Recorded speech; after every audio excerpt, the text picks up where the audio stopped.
Yesterday was my younger brother Caleb's wedding. My boyfriend Ethan, who works as a defense attorney in Seattle, and I were packing up after a long and emotional weekend with family. The wedding had been beautiful, held at a rustic vineyard just outside Portland. It was all blush florals, fairy lights, and teary toasts. We'd stayed at the family favorite hotel nearby, just like we had so many times over the years. That morning, I opened my banking app on my phone while Ethan was folding our clothes into the suitcase. I needed to pay the hotel bill before we checked out, but what I saw on my screen sent a jolt through my chest. My heart skipped a beat, and my fingers turned cold. "Ethan," I said, barely above a whisper. My voice trembled. He turned toward me immediately, sensing something was off. "What is it?" he asked, concern already tightening his jaw. "My account," I said, blinking rapidly. It's missing over $8,000. Gone? What do you mean, gone?" Ethan stepped closer, his eyes narrowing as he peered over my shoulder at my screen. I pointed to the balance with a shaking hand. There was over $10,000 here just last weekend. Now it's barely over $1,600. He took the phone gently from me and began scrolling through the transaction history. His brow furrowed, and then he let out a quiet curse. "Clara, these transfers, do you recognize any of these names?" I shook my head. "Number, not a single one." Ethan tapped the screen. "Here, $2,000 to a credit card account under someone named Jenna Cross." My stomach sank. "Jenna's my sister," he scrolled again. $4,000 to a Nicholas Cross. That's Trevor's name, right? Jenna's husband? I felt the color drain from my face. And $2,400 to your mother's account. All of it was done yesterday, just after 9 p.m. I blinked. "But I was in the shower around then." Ethan looked at me, his voice low but sharp. "Clara, someone got into your banking app while you weren't watching. Someone you know." The words landed like a stone in my chest. My head was spinning. I'd never shared my banking password with anyone, at least not intentionally. I racked my brain for how they could have gotten in. "I didn't approve any of this," I whispered, my throat dry. "I never gave permission." Ethan clenched his jaw. "We're contacting the bank immediately." As we stepped into the hotel lobby, the weight of shock still pressing on my chest, my phone buzzed. It was my mother. The timing sent a ripple of unease down my spine. I answered with a shaky voice. "Hi, Mom." "Clara, thank you again for yesterday," she chirped, as if nothing had happened. Ted was so happy. The wedding was beautiful, wasn't it? I forced a breath. "Mom, I need to ask you something." There was a pause, just long enough to tighten the knot in my gut. "Sure, sweetie. What's wrong?" "There were several transfers made from my bank account last night, thousands of dollars. Do you know anything about that?" Another pause. Then a soft, almost cheerful laugh. "Oh, that? It was actually less than we expected." I froze. "What do you mean?" "Well," she said, as though explaining something as mundane as splitting groceries, "Jenna noticed your balance while helping you with the online check-in.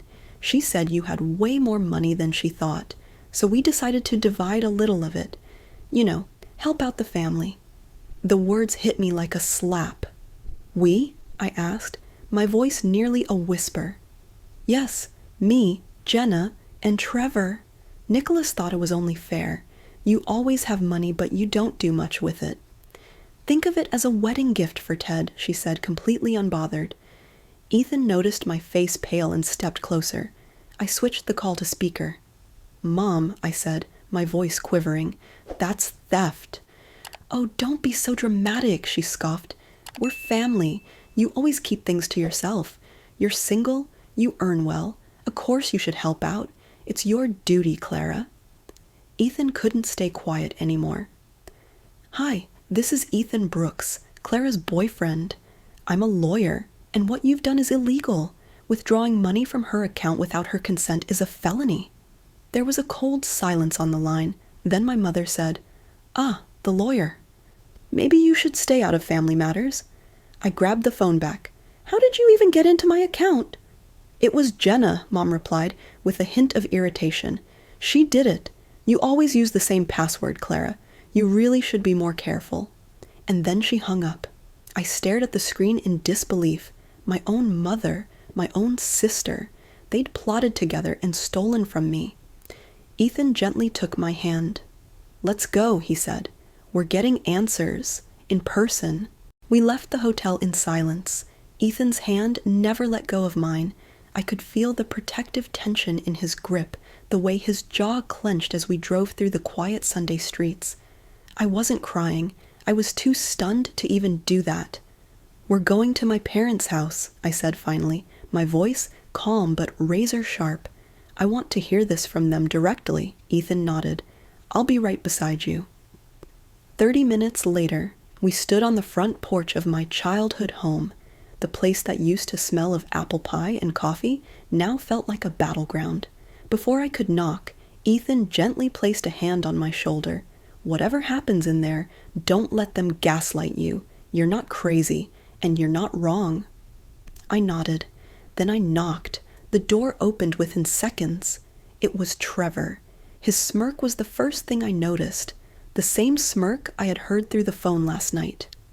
My father stood behind him, flipping through a newspaper like it was just any other Sunday morning. "Clara, thought you'd already left for Seattle," he said flatly. I stepped past them, into the living room. Jenna was there. Mom sat on the armrest of the couch, her arms crossed. Trevor sauntered over, sinking into the recliner with his usual smugness. I didn't sit. "How did you access my bank account?" I asked, voice shaking. Jenna didn't even flinch. She shrugged, brushing a strand of blonde hair from her face. "In the hotel room. You were in the shower. Your password hasn't changed in years. It was easy." "Why?" Trevor chuckled. "Why? Because we needed it. You lived this bougie lifestyle, Clara. Designer bags, solo vacations. Meanwhile, we've got bills, daycare, college funds." "It's not your money," I said, my voice cracking. "You stole it." "Oh, don't be so dramatic," Mom cut in. "It's not like we drained your account. You're doing well. You can make it back in a month. Think of it as a gift for your brother's wedding." "A gift I didn't agree to," I snapped. "You violated my privacy. You took my money." "You're acting like we're strangers," Jenna interrupted, rolling her eyes. "We're your family. We've always leaned on each other." Ethan stepped forward, calm but firm. "You didn't lean on her. You stole from her. Clara has supported all of you for years. Birthday gifts, holiday loans, babysitting, and you repay that by hacking into her account," Jenna scoffed. "That's her duty. She's single, no kids. We've got responsibilities." I was shaking, not from fear, but from rage, a quiet kind of rage that burns deep and slow. "You used me," I said, "over and over, and now I want every cent back." Trevor laughed. "Too late. The money's gone. We used it for Ted's wedding and to pay off some credit cards, plus a little shopping." "Shopping?" I whispered. Jenna smiled. "Nicholas wanted that smartwatch, the same one you wore the other day. You were flaunting it, Clara. So we figured, why not?" I stared at her in disbelief. "That watch was a gift from Ethan for my promotion. You used my moment to justify stealing?" Mom stood up, arms folded. "You're overreacting. Family lends and borrows. It's always been that way." Ethan's voice turned icy. "Borrowing requires consent. Clara never agreed. That makes it theft." My father finally folded his paper and looked at me. "Don't bring the law into this. We don't need police involved. You're turning your back on your own blood." I stood, frozen. These were the people I had cooked for, celebrated with, cried with, but they didn't see me as a sister or daughter. They saw me as a walking ATM. "Clara," Ethan said softly, "let's go. There's no reasoning with them." As we turned to leave, Jenna called after me. "Don't be so mad. You'll make that money back in no time. We needed it more than you." I paused at the door. I turned slowly. "You think I'm selfish," I said. "For protecting what's mine, for drawing a line? Then fine, call me selfish, but don't ever call me family again." Then I walked out. And for the first time in my life, I didn't feel guilty. I felt free. As Ethan and I reached the car, I slammed the passenger door harder than I meant to. My hands were trembling, and for a second, I couldn't even get the seatbelt to click. Ethan didn't say anything. He just sat there, watching me, giving me space.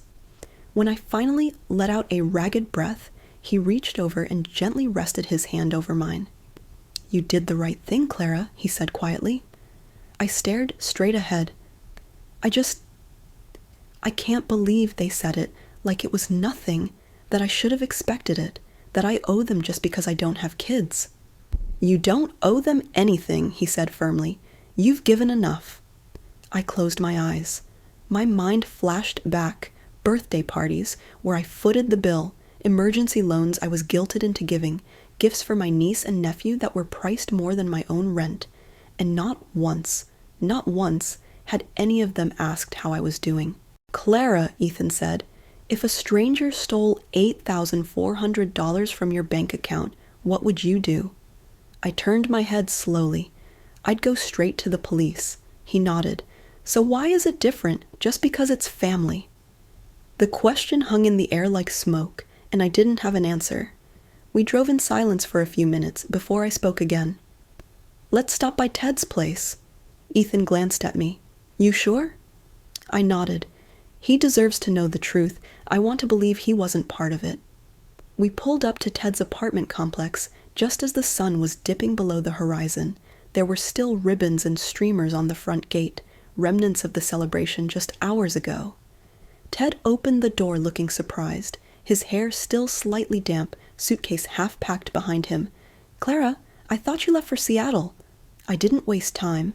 "Ted, $8,400 was taken from my account yesterday while I was in the shower. Jenna, Trevor, and Mom, they all admitted to it." Ted's face drained of color. "What? Wait, what?" I stepped inside, Ethan behind me. Amelia said she saw my bank balance and decided I didn't need it, so they just split it. Ted looked like someone had knocked the wind out of him. I didn't know," he said, sinking into a chair. "I swear, Clara, I didn't know." Ethan crossed his arms, but didn't speak. "I know," I said softly. "I believe you." Ted rubbed his hands over his face. "They've been talking about money a lot lately. Jenna's been stressed. Trevor even asked if we could borrow a little after the honeymoon, but I never thought they'd do this." "Well, they did," I said, "and they didn't even try to hide it." "What are you going to do?" he asked. "I'm not sure," I said honestly, "but I can't let it go. I can't pretend it's okay." Ted nodded slowly. "It's not okay. None of this is. Just, if you can, Clara, don't let this destroy the whole family." I looked at him for a long time. "Ted, I'm not the one who broke this family." He swallowed hard. "Yeah, I know." Back at our apartment that night, I collapsed onto the couch. Ethan brought me a blanket and some tea, setting them down gently before taking a seat next to me. "I still can't believe it," I murmured. He didn't say, "I told you so." He didn't say anything at all. He just pulled me into his arms. "I can't keep pretending everything is fine," I whispered. "They crossed a line, and they've done it before. The guilt-tripping, the manipulation. I just didn't want to see it." "Because you love them," he said simply. "But love doesn't mean letting them hurt you." I nodded against his chest. "What now?" He hesitated. "We build a case, and we report it." I looked up at him. "You mean legally?" "Clara, this is theft. Unauthorized access. Financial abuse. You have every right." "But they're my family," I said, my voice cracking. He cupped my face in his hands. "And you're a person. You deserve respect, Clara, even from your family, especially from your family." His words broke something open in me, and for the first time since this all began, I let the tears fall. The next morning, I woke up before the sun rose. I hadn't really slept, just tossed and turned in a haze of disbelief and aching betrayal. I padded into the kitchen where Ethan was already brewing coffee, reviewing papers spread out across the table. "What's all this?" I asked hoarsely. He handed me a steaming mug and gestured toward the table. Resources. I called a colleague of mine last night. Her name's Rachel Kim. She specializes in financial crime and elder fraud. She's seen a lot of cases like this. I sat down slowly, scanning the printouts, legal definitions, steps for filing a report, checklists for documenting unauthorized transactions, even a list of agencies that specialize in financial abuse support. Do people really go through all this? I asked. Ethan nodded. More than you think, especially when it's family. That's what makes it so hard. People feel guilty, conflicted, like standing up for themselves makes them the bad guy. I exhaled shakily. And what did Rachel say? She said you've got a strong case.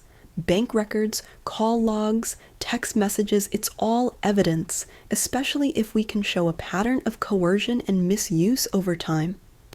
I stared at the papers in front of me.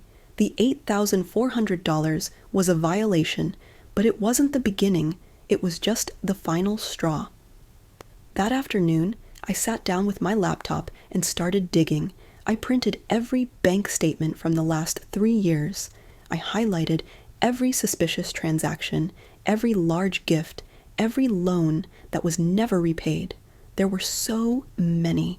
$500 for Harry's summer camp, $750 for Margaret's private tutor, a $1,200 deposit for a rental when Amelia claimed they were going to be evicted, even a $2,000 emergency for Mom's supposed medical procedure that never actually happened. As I laid them out on the dining table, a horrifying realization hit me. Over $15,000 had slowly bled from my life into theirs. And they hadn't even blinked. Ethan came over and gently placed a hand on my shoulder. "You okay?" "I don't know," I whispered. "All this time, I thought I was helping, but they were just draining me." He leaned down and kissed the top of my head. "You're seeing it clearly now. That's what matters." Later that evening, we met Rachel Kim in person. She was kind, sharp-eyed, and no nonsense. The moment she saw the file I had assembled, her face hardened. "Clara, this is financial abuse," she said, flipping through the documents. "Repeated, systematic, and deliberate." "But it's my family," I said again, my voice cracking. "They'll hate me." She looked up at me. "Would you rather they keep using you?" I shook my head slowly. "No." "Then you have two choices," Rachel said. "You either draw the line now, or they'll keep crossing it, and every time you stay silent, you give them permission." Ethan reached over and took my hand. "We're with you." Every step I looked between them, two people who actually respected me and made my decision. "Okay," I said, "let's take the next step." The next morning, I filed a formal complaint with the Financial Crimes Division. Officer Morgan Hale, the case officer, was calm and meticulous, asking questions with compassion but firmness. "Ms. Bennett," he said, after reviewing the documents Ethan and I had submitted, "this isn't just one instance of unauthorized access. It's a prolonged pattern of financial exploitation. This will be treated seriously." He handed me a form to sign. My hands trembled slightly as I filled in the last line, my signature. That single signature felt heavier than anything I'd signed before, not because I doubted what I was doing, but because I finally acknowledged, on paper and in my heart, that I was a victim, and that I wasn't going to stay silent. When I stepped out of the station, my phone buzzed with a flood of messages. The first one was from Amelia. "Clara, did you seriously go to the police? What are you thinking?" Then Nicholas, "You just made a huge mistake. Hope you're ready to explain this to the rest of the family." And then my mother, "Clara Jane Bennett, I raised you better than this. You're humiliating us. Take it back now before you regret it forever." I didn't respond. Instead, I blocked them all. When we got home, I sat down at the kitchen table, Ethan beside me, and cried. Not because I was sad, but because for the first time, I wasn't afraid of losing people who had already abandoned any sense of loyalty toward me. Ethan reached across the table and squeezed my hand. "You're doing the right thing, Clara. I'm proud of you." Later that day, we decided to visit my younger brother Dominic. He hadn't been involved in the theft, and I'd always believed he was the most reasonable of us all. When we arrived at his apartment, he looked stunned to see us. "Clara, what's going on? Mom called me screaming. Amelia's a wreck. What happened?" I told him everything, from the missing money to the unauthorized access and the decision to go to the police. Dominic sank onto the edge of his couch. I don't know what to say. I knew they leaned on you financially, but that's theft." "They crossed a line, Dom," I said gently. "One I can't let them cross again." "Do you need me to testify or give a statement?" he asked. I was shocked. "You'd do that?" He nodded. "Of course. Clara, you've always been the one holding this family together. It's about time someone stood up for you." His words landed like a balm on an open wound.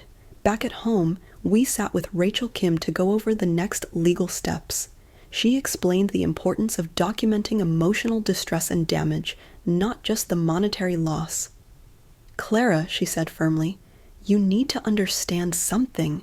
This isn't just about $8,400. It's about the principle of respect, boundaries, and the law." I nodded slowly. "I'm ready." A few days later, we received an official letter from the court. Dominic's witness statement had been accepted, and preliminary interviews would begin the following week. I was sitting at the dining table when I opened the envelope. My heart beat faster, not from fear, but from the realization that this was really happening. Ethan looked over my shoulder as I held the paper. "It's starting," I whispered. "Really starting." He nodded. "This is your line in the sand, Clara. No more looking the other way." I felt something shift inside me, like a spine straightening after years of being hunched in silence. No longer ashamed, no longer afraid. The day of the first formal hearing, I dressed with a quiet determination, not to impress, but to carry myself with the dignity I'd been denied by those closest to me. Ethan held my hand in the hallway outside the courtroom. "I'll be right here the entire time." When the doors opened and I stepped inside, I saw them all, Amelia, Nicholas, my parents, all sitting across from me with their attorney, a man who looked as if he'd been pulled out of a soap opera, slick, loud, and already whispering in Nicholas's ear. But it wasn't the lawyer that made my chest ache. It was my mother's eyes. There was no apology there, no remorse, only bitterness. The judge entered and silence fell. The hearing began. When I was asked to speak, my voice did not tremble. I described how the transactions happened, how I found out, and how my trust had been broken over and over again. Then Dominic spoke. He cleared his throat, his eyes darting nervously at our mother, who stared back with quiet fury. "I can confirm that Clara had no knowledge of the money transfers," he said. "In fact, I remember overhearing Nicholas and Amelia at the wedding joking about how Clara wouldn't even notice. They acted like it was nothing." Gasps rippled through the courtroom. Amelia paled. Nicholas stiffened. When it was over, the judge set a date for the formal trial. As we exited the courtroom, Rachel whispered, "You did beautifully." But I didn't feel victorious. Not yet. Because what had happened had cracked something deeper than a bank account. It had shattered the illusion of family. Back at home that night, Ethan and I sat on the couch in silence. My phone buzzed. It was a message from my father. "You've torn this family apart. Hope you're happy." I stared at the screen for a long time. Then I deleted the message, and I blocked the number. "They tore it apart," I said aloud. "I just finally stopped pretending it wasn't broken." Ethan put his arm around me. "You're not alone anymore." The following morning, I woke up to sunlight pouring in through the blinds, but I didn't feel warm. I felt raw, like every nerve had been scraped clean. Ethan made breakfast, eggs, toast, and black coffee, but I barely touched it. "You're not alone," he repeated softly, watching me stir the same piece of toast for 10 minutes. "I know," I said, "but it still feels like I lost something," he nodded. "You did. But you also saved something more important, yourself." We spent the rest of the morning gathering every record, every receipt, every photo of my phone with banking alerts, and lined them up in binders that Rachel had given us. It felt surreal, organizing your own betrayal. Ethan made a few phone calls to a tech consultant he knew, an old classmate who specialized in cybersecurity. That afternoon, we met her at a coffee shop in Capitol Hill. Her name was Leah, and she was direct. "Clara, I did a quick review of the logs from your phone," she said, tapping her laptop. "There was a device that accessed your bank app using hotel Wi-Fi around midnight. That IP address matches the hotel guest network from your floor, and based on the timestamp—" "I was in the shower," I murmured. Leah nodded grimly. "They knew exactly when to act. It was planned." That word stuck with me like a thorn. Planned, not impulsive, not desperate, calculated. Back home, I opened an old box from my closet, one filled with birthday cards, little notes from Amelia, photos of us as children. I looked at a picture of the two of us from when we were 10. I had my arm around her shoulder, and she was beaming.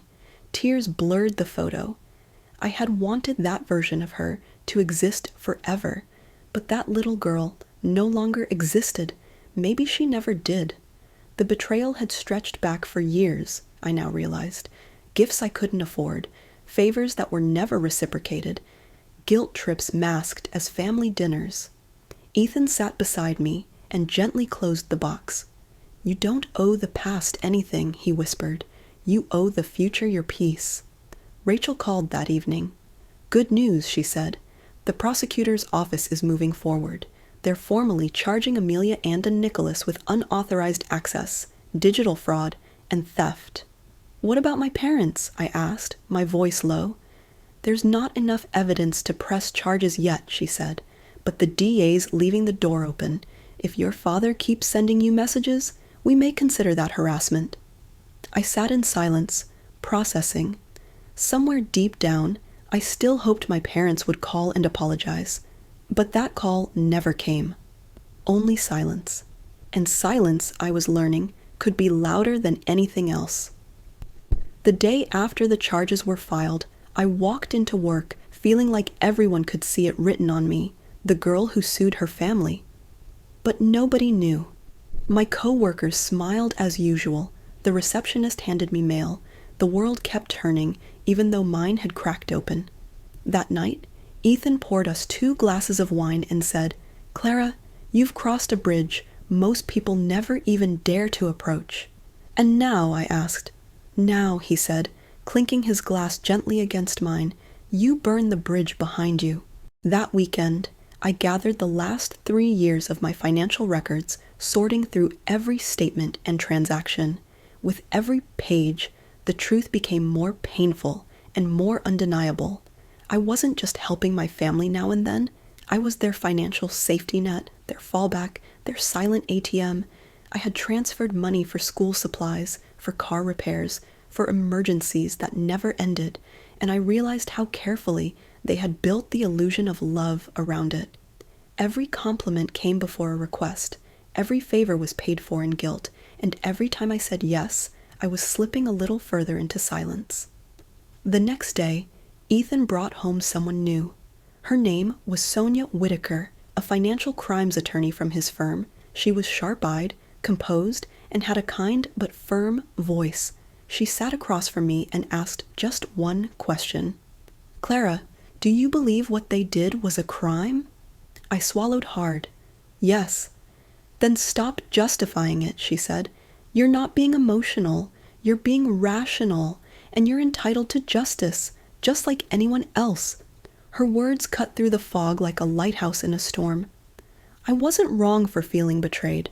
I wasn't cold-hearted for wanting to protect myself. I was human. Sonia gave us a roadmap, how to preserve digital evidence, how to prepare witness statements, and how to file for emotional damages in addition to the theft. At the end, she placed a hand on mine.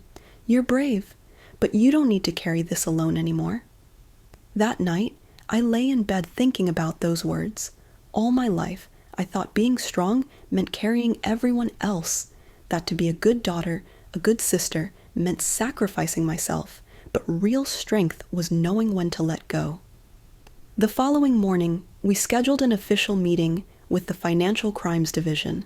Our case officer was a woman named Detective Taylor Monroe, early 40s, no nonsense, but with kind eyes. She listened carefully as I explained everything, from the stolen $8,400 to the years of financial pressure. Ethan helped fill in the legal terms while I showed her transaction records and annotated bank statements. When we finished, she said, "Ms. Carter, this isn't just a case of stolen money, it's sustained financial abuse." "Even if they're my family?" I asked. "Especially because they're your family," she replied. That answer settled deep into my bones. Taylor reviewed all our evidence, then looked me square in the eye.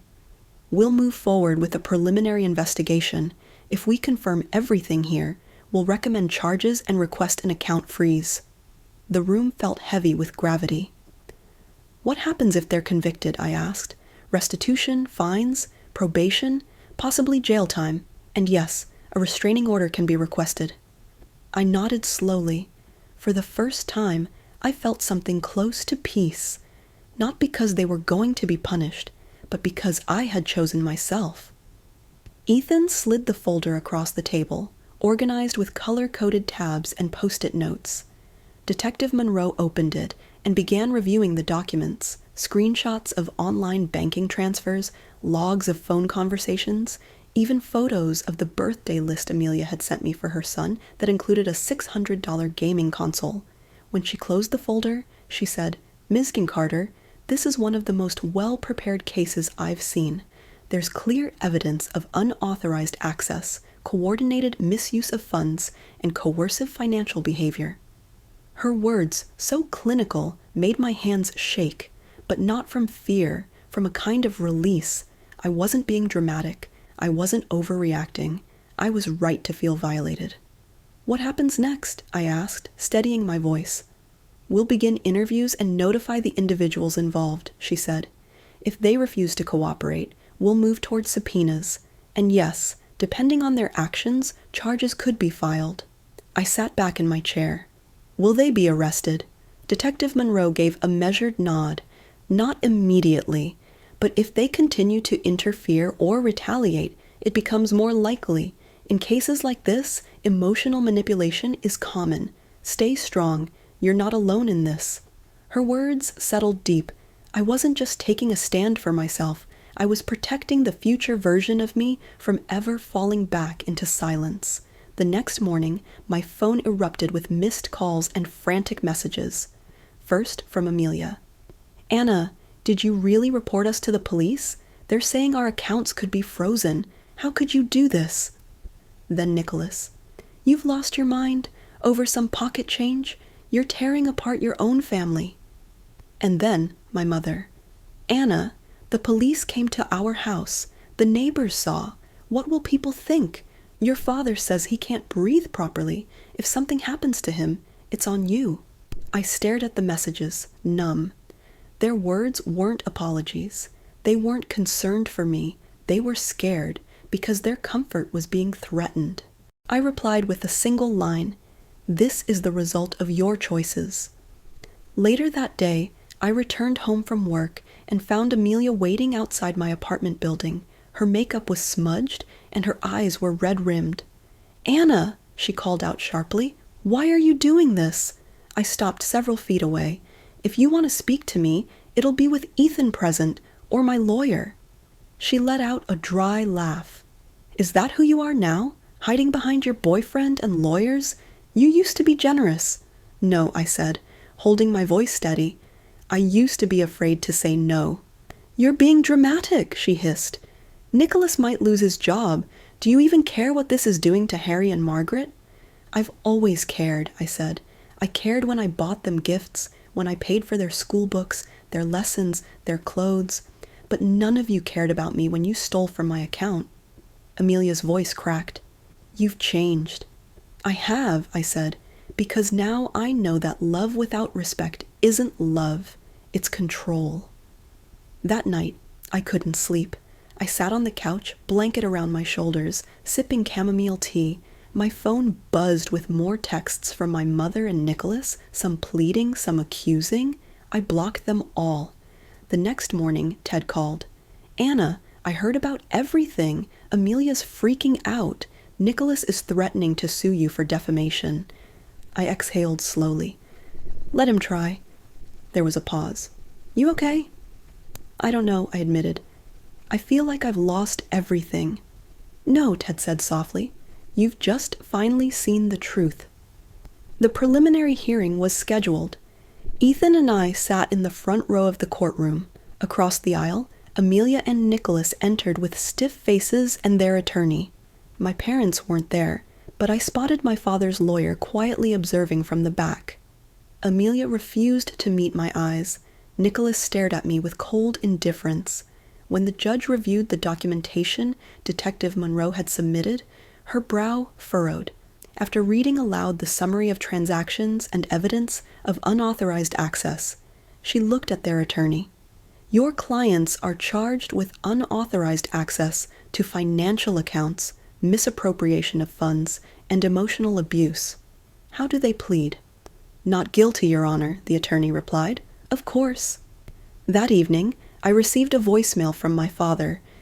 "You've gone too far, Anna. I hope you're happy. You've humiliated us. You've destroyed this family. We're done with you." I played it twice, trying to feel something, anger, sadness, guilt, but all I felt was distance, like his voice was coming from underwater. A version of me from the past might have cried. This version pressed delete. The next day, Officer Monroe called. "Ms. Carter, I wanted to let you know Amelia and Nicholas have officially been indicted. We're moving forward with formal charges. Your parents' involvement is still under review, but it appears they were complicit in some way, likely civil liability rather than criminal." I thanked her and hung up. Ethan placed a hand on my back. "You did it," he said. "You stood up for yourself." "For the first time," I whispered. A week later, an envelope arrived at my workplace. No return address. Inside was a single-page letter. "Dear Anna, I'm Nicholas's cousin, Madeline. We've only met once or twice. I heard what happened. I want you to know you did the right thing. My family did something similar to me a few years ago. I was too scared to report them. But after hearing your story, I'm reconsidering. Thank you for being brave." Tears welled in my eyes. I hadn't just spoken up for myself. I'd spoken for others, too. Have I thought about them? The words echoed in my head like thunder. I'd always thought about them. I bought Harry an expensive smartwatch for his birthday. I paid for Margaret's dance recital costume. I covered groceries when my mother said money was tight. I even offered to help with their car loan last spring. But when I needed something as simple as respect, what did I get? My voice shook, but I didn't hold back.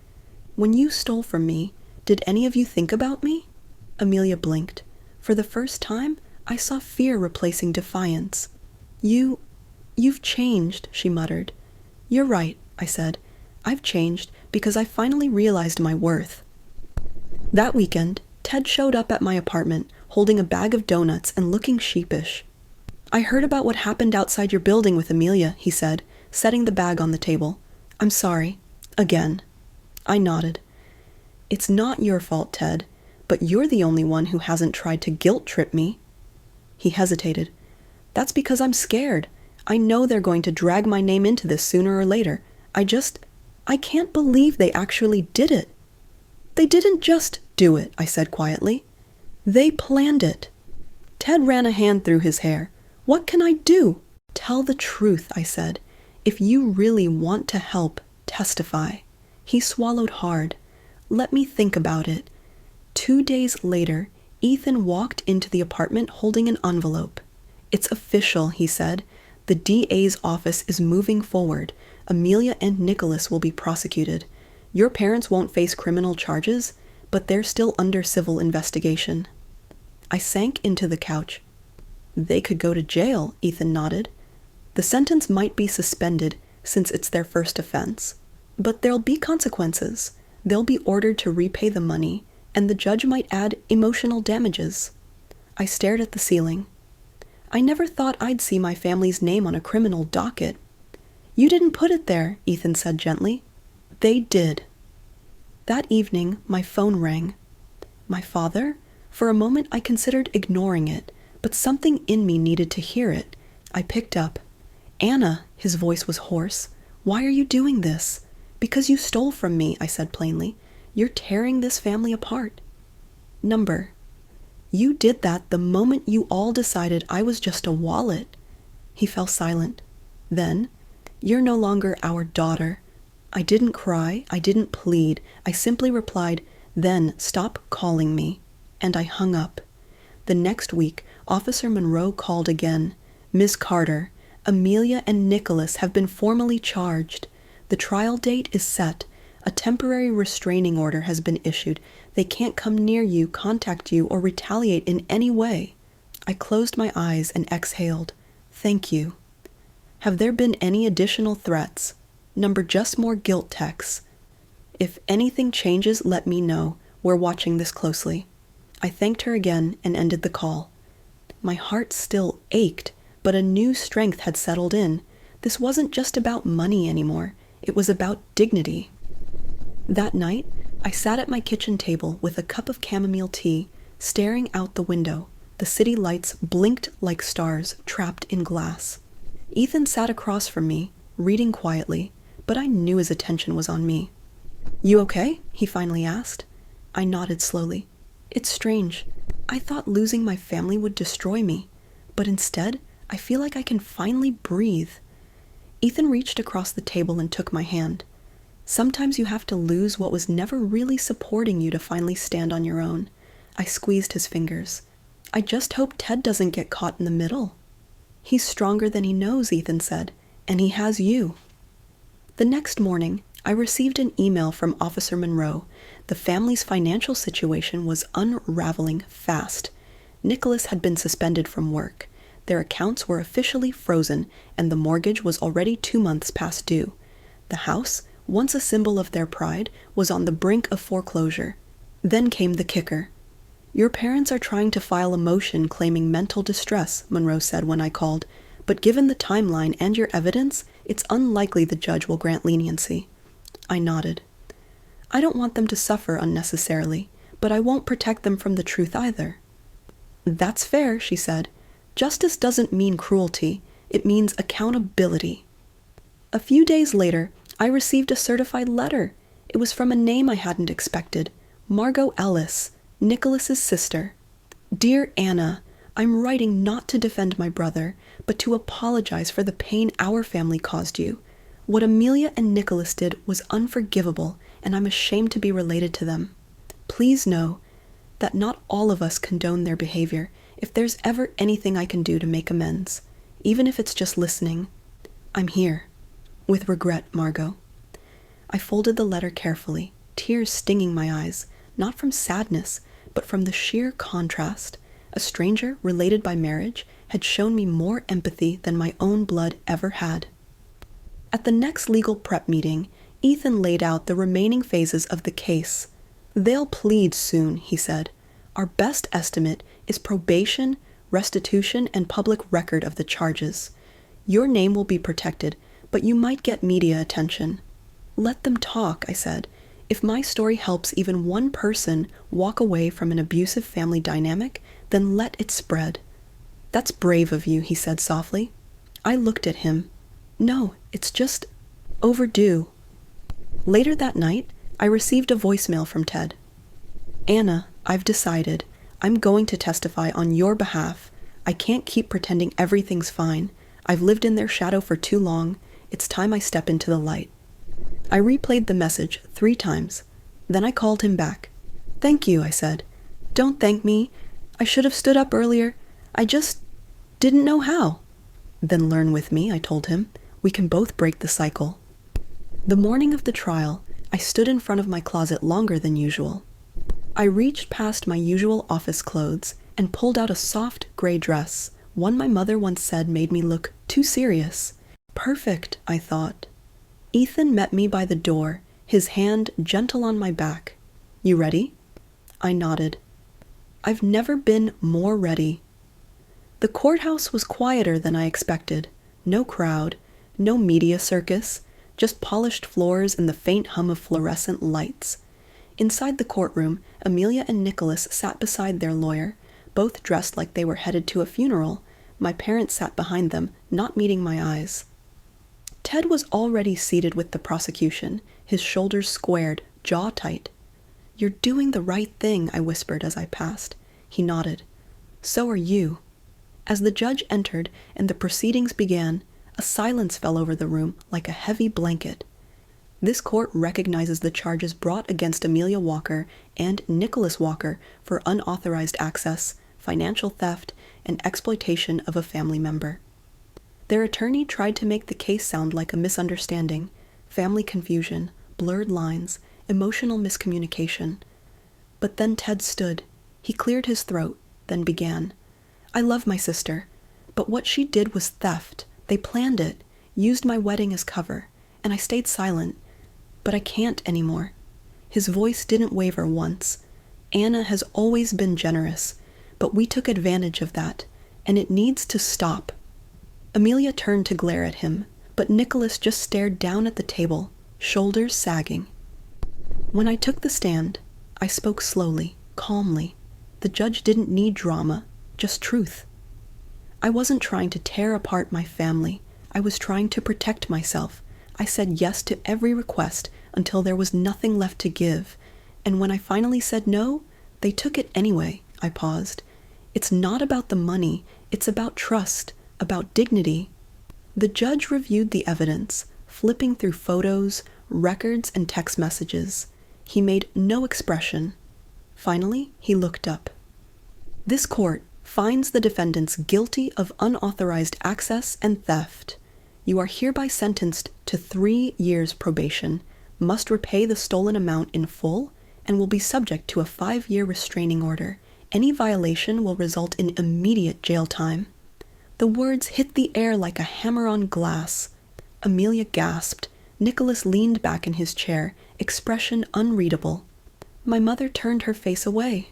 My father muttered something I didn't catch, but Ted reached over and gently touched my hand. "It's over," he said. "No," I replied, breathing in deeply. "It's just beginning." Outside the courthouse, the sky had cleared. The clouds from earlier had blown away, leaving behind a soft spring sun. Ethan wrapped his arm around me. "You were incredible in there." I leaned against him, the weight of years rolling off my shoulders. "I feel free," I whispered. "For the first time, I really feel free." My phone vibrated just as Ethan and I got back to the apartment. It was a text from an unknown number. "You don't belong to us anymore. You made that clear. Don't come around." I stared at it for a moment, then deleted it without responding. Ethan was watching me from across the room. "That from your parents?" "Most likely," I replied. "It doesn't matter anymore." "You sure?" I nodded. I chose truth. If that cost me my family, then maybe they weren't really my family to begin with. The next morning, we met with Officer Taylor one last time at the precinct. "The restraining orders have been finalized," she said. "You're fully protected under the law. If they attempt contact, any form, you notify us immediately." I thanked her. As we stood to leave, she added, "You should know, Ms. Bennett. We've seen cases like yours before, but rarely with such strong follow-through. You changed something, for yourself and for others." I didn't have words, just a quiet nod of gratitude. Later that afternoon, Ted called. "I just wanted to say, I'm proud of you," he said. "I saw what you did. You stood up for yourself. I should have done it sooner." "You did it when it counted," I said. "I've also decided I'm moving to Seattle." That caught me off guard. "What? Really?" "Yeah, I need a new start too. I want to be close to you, to rebuild if you'll let me." I smiled, wiping a tear from my cheek. "Of course, Ted. You never lost me." A few weeks passed quietly. The city settled into summer, warm evenings and clear skies. Ethan and I began planning our small wedding, just the two of us, Ted, and a few close friends. One afternoon, as we browsed simple rings at a local jeweler, Ethan turned to me. "Does it ever feel like you've stepped into someone else's life?" I laughed gently. "Sometimes. But maybe this is the life I was always meant to have. I just had to fight for it." He kissed the top of my hand. "You're the strongest woman I know." Then came an unexpected letter, handwritten neat cursive on cream-colored paper, from Marty Davis. Dear Clara, I don't know if you remember me. I'm Nicholas's cousin. We met a few times at holidays. I wanted to thank you. What you did, it gave me courage. I was in a similar position, constantly expected to help, to give, to carry others' burdens. But after reading about your case, I finally said no. For the first time in my life, I chose myself. Thank you for helping me find that voice. I folded the letter and placed it in a small wooden box on my desk, the same box that now held things worth remembering. The trial's aftermath was slow but steady. Amelia and Nicholas had begun repayment through garnished wages. Their accounts remained frozen. Their assets, once flaunted as signs of success, were being auctioned quietly to cover court-ordered damages. As for my parents, they never reached out again. But Ted kept in touch. Every weekend, he joined me and Ethan for dinner. Slowly, we stitched together something new, fragile, honest, and real. And that was enough. Ted and I were walking along Green Lake that Sunday, the breeze gentle, the scent of fresh-cut grass in the air. He had just finished telling me about a job interview at a nearby accounting firm. I don't know if I'll get it, he said, but it feels good to finally try. You will, I assured him. You're smart, and you've got integrity. That counts for something in this world. He stopped walking and looked at me. Clara, I've been carrying something for a while, and I need to say it. I turned to him, bracing myself.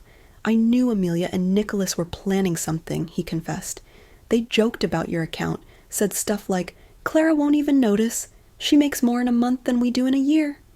I thought it was just talk. I didn't think they'd actually do it. I stared at him, my heart pounding. Why didn't you warn me? He looked ashamed. I was afraid. I didn't want to believe they were capable of doing it. And I didn't want to be the one to tear the family apart. I took a slow breath. Ted, you weren't the one who broke this family. They did. And now we're just picking up the pieces. He nodded slowly. I'm going to testify, Clara. I'll stand by you in court. I didn't realize I'd been holding my breath until I felt it release in a long, trembling exhale. Thank you, I whispered. The day of the preliminary hearing arrived like a thunderstorm sitting on the horizon. The courthouse was quiet, the air tense.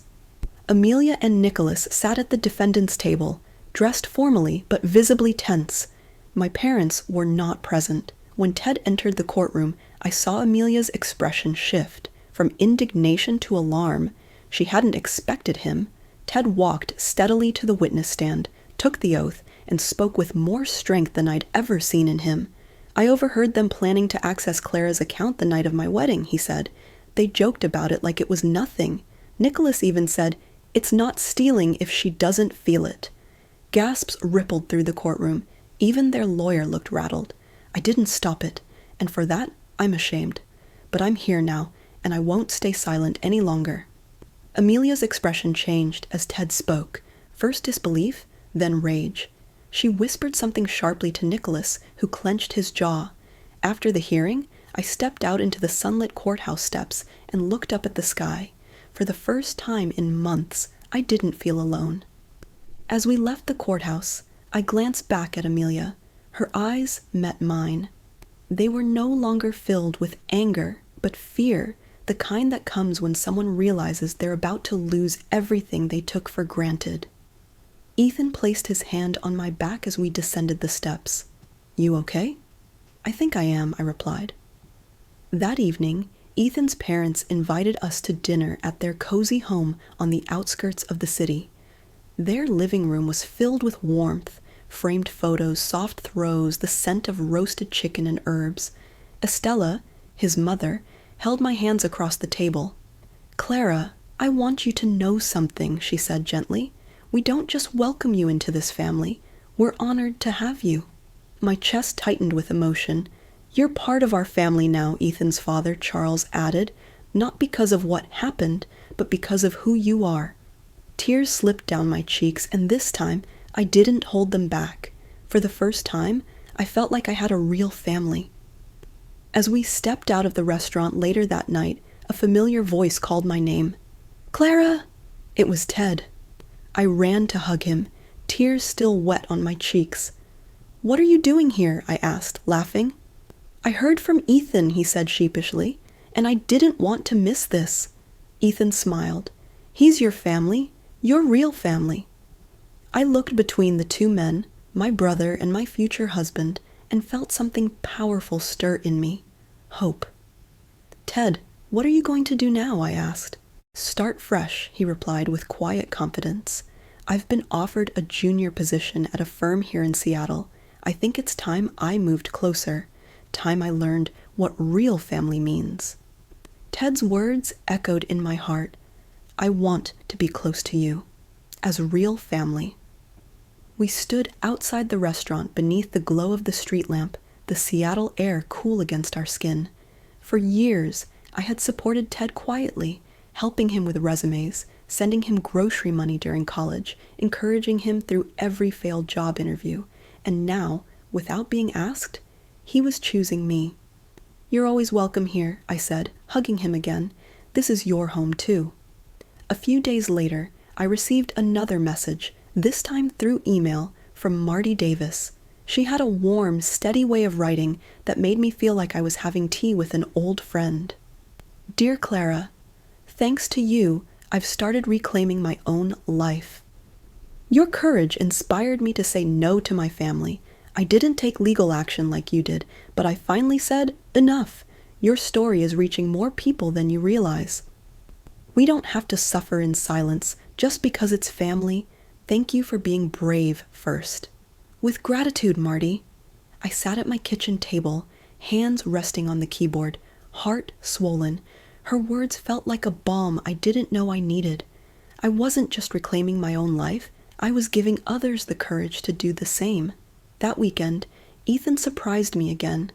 "Let's go somewhere special," he said with a boyish grin. We drove out to a quiet lake just past the city limits, the water shimmering under a golden sunset. On the dock, a small table had been set, candles flickering gently, a linen cloth catching the breeze. It was simple, elegant, and perfect. "Ethan," I gasped, "what is all this?" "Just something I've been planning for a while," he said. We ate dinner under the stars, laughter soft and steady between us. And then, as the sky deepened to indigo, Ethan rose from his chair, reached into his jacket pocket, and knelt before me. "Clara Moore," he said, opening a blue velvet box to reveal a diamond ring sparkling like the lake behind us. "You've shown me what strength really looks like. You faced betrayal, stood up for yourself, and never stopped believing in love. Will you marry me?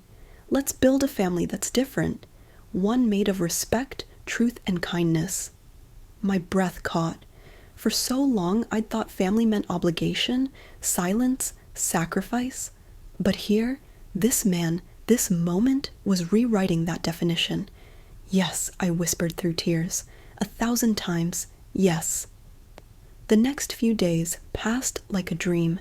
Between court prep and work, Ethan and I carved out time to plan a quiet engagement dinner with his parents and Ted, but the legal wheels kept turning. At the arraignment hearing, Amelia and Nicholas stood before the judge, their shoulders slumped, expressions tired and stiff. Their attorney, clearly seasoned, pled for leniency. "My clients are first-time offenders," he said. "They have children to support and are willing to repay the funds. We request a suspended sentence." I watched silently, arms folded tightly in my lap, Ethan beside me. The judge reviewed the documents and paused, eyes scanning each page with care. Then the verdict came. "The court hereby sentences Amelia and Nicholas Walker to 3 years probation for unauthorized access and theft. They are ordered to repay $8,400 in stolen funds and an additional $5,000 in damages for emotional distress. Furthermore, they must comply with a 5-year restraining order, barring any contact with the victim." The courtroom was silent except for the scratching of pens. As we exited, I didn't feel triumphant. I didn't feel broken either. I felt settled. The world was finally realigning after years of imbalance. That night, the story aired on a local news segment titled, "The Reality of Financial Crimes Within Families." Though my name was not revealed, the facts were unmistakably mine. I watched it curled up on the couch with Ethan, a blanket over my lap, and a mug of chamomile tea warming my hands. The screen showed charts, expert interviews, and then closed with the narrator saying, "Often, financial abuse begins in silence, but it only ends when someone stands up and says, 'Enough.'" That word, enough, carried more weight than ever before. 3507. Over the following days, my inbox overflowed. Strangers, women, men, seniors, even teenagers sent messages from all over the country. "I've gone through the same thing. You helped me understand I'm not alone. Thank you for standing up. Your story gave me the courage to set boundaries." Ethan looked over my shoulder one evening as I scrolled through the flood of responses. "Clara," he said, beaming, "you're not just healing yourself, you're helping others heal too." 60 days after the verdict, the court-mandated repayment deadline came and went. At first, I didn't expect much. Part of me thought they would try to dodge the responsibility like they always had. But then, surprising news arrived, clear and sharp like a bell in winter. "Clara," Ethan said one morning, handing me an envelope with a serious look, "it's happening." The state had enforced the court's ruling. Amelia and Nicholas's bank accounts had been frozen. Some of their personal assets, jewelry, electronics, even a second vehicle, were seized to repay what they owed. The news was jarring, but not undeserved. And then came more. Nicholas was terminated, Ethan said over dinner that evening. His employer cited a zero-tolerance policy for financial misconduct. The conviction made it impossible for him to stay. That meant no income, no cushion, no escape. I had expected a sense of relief, maybe even justice, but what I felt was complicated. Ethan's colleague called 2 days later. "Clara, I thought you should know. Nicholas and Amelia's house is in foreclosure. Their mortgage payments stopped shortly after the ruling. The bank's moving forward." Apparently, my parents were facing similar pressure. Their names had appeared on shared financial documents, and while the evidence wasn't strong enough to bring criminal charges, the civil courts were less forgiving. And strangely, as all this unraveled, I began to feel something I hadn't anticipated. Guilt. Just a flicker. But it was there. "Maybe this was too much," I murmured one night, curled up beside Ethan. "Maybe I pushed too hard." He reached over, brushing a strand of hair from my face. "Clara, listen to me. You didn't do this. They did. This is the result of their choices, not yours." His voice was soft, but firm. "You stood up for yourself. That doesn't make you cruel. It makes you free." And he was right. For the first time in years, I felt like my life was finally mine. No more emotional blackmail. No more late-night guilt transfers. No more playing the role of dutiful daughter and accommodating sister. I could breathe again. Live again. I looked around our quiet apartment. Sunlight filtering through the curtains, the soft sound of Ethan humming in the kitchen, and realized that I had created something beautiful, a life without conditions, a family born from love, not obligation. 8 months passed, like chapters in a book, some pages heavy with reflection, others light with new beginnings. Winter surrendered to spring, then spring, in a quiet and gentle breath, turned into summer. My days took on new rhythm. I wasn't just surviving anymore. I was rebuilding. I added another day to my library volunteer schedule. I helped little ones discover their first stories and older folks find forgotten favorites. A retired literature professor invited me to join her book club, and Thursday nights became watercolor class, a dream I'd postponed for decades. Every week, I painted landscapes that once only lived in my imagination. Blue hills, a quiet dock, a woman standing on a shore, facing the waves, her hair caught in the wind. That woman was me. The legal aftermath finally began to wind down. Nicholas and Amelia had accepted their plea deal. 3 years of probation, repayment of stolen funds, $5,000 for emotional distress, and a 5-year restraining order. They were quiet in court, not defiant, not apologetic, just quiet. But I wasn't watching them. My eyes were on the judge, on the gavel, on the truth, finally being honored. I chose not to attend every proceeding. I didn't need to watch their consequences unfold. I'd already reclaimed what mattered. My voice, my boundaries, my peace. Rebecca, the court-appointed liaison, called to tell me the house had been officially sold. It would go toward restitution. She said a young family had purchased it, a couple expecting their first child, a new story beginning where mine had ended. Ted was thriving. He'd relocated to Seattle, found work at a nonprofit that supported underprivileged youth, and rented a small apartment 5 blocks from ours. Every Friday night became sibling dinner. Sometimes it was takeout, sometimes Ethan cooked. Once in a while, Ted brought his famous chili.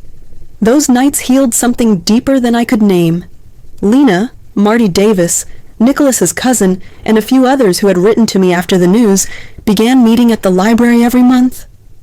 We started a support group called New Roots. Our first meeting had 4 people. By summer's end, we had over 20. People shared stories of inheritance theft, coerced loans, borrowed credit cards, and bruises that didn't always show on skin. And always, they ended with, "I thought it was just me." It never was. One warm September morning, a package arrived at my apartment. No return address, just my name. Inside was a charm bracelet. Silver, elegant, and one small pendant, an open hand holding a key. There was a note. For helping us unlock our own freedom. The New Roots Circle. I wept, quietly, gratefully. On the day Nicholas and Amelia completed their first year of probation, I stood on a lakeside path with Ethan. It was the same lake where he had proposed. I looked across the water, feeling the cool breeze on my face, and I thought not of what I had lost, but of what I had found. A man who loved me not for what I gave, but for who I was. A brother who had chosen honesty over silence. A family I had chosen, and who had chosen me back. That evening, over dinner, Ethan raised his glass. "To Clara Moore," he said, smiling softly. "The woman who taught all of us what it means to stand up for yourself and for what's right." I smiled, not because everything was perfect, but because everything was real. To anyone listening now, I want to say this: blood does not define family. Love does. You are not selfish for drawing boundaries. You are not cruel for saying no. And you are never, ever wrong to protect your peace. I once thought losing my family would break me, but instead, it set me free. If this story moved you, please leave a comment below. We'd love to hear your thoughts. And if you haven't already, subscribe to our channel for more real, powerful stories like Clara's. Thank you for listening. Love.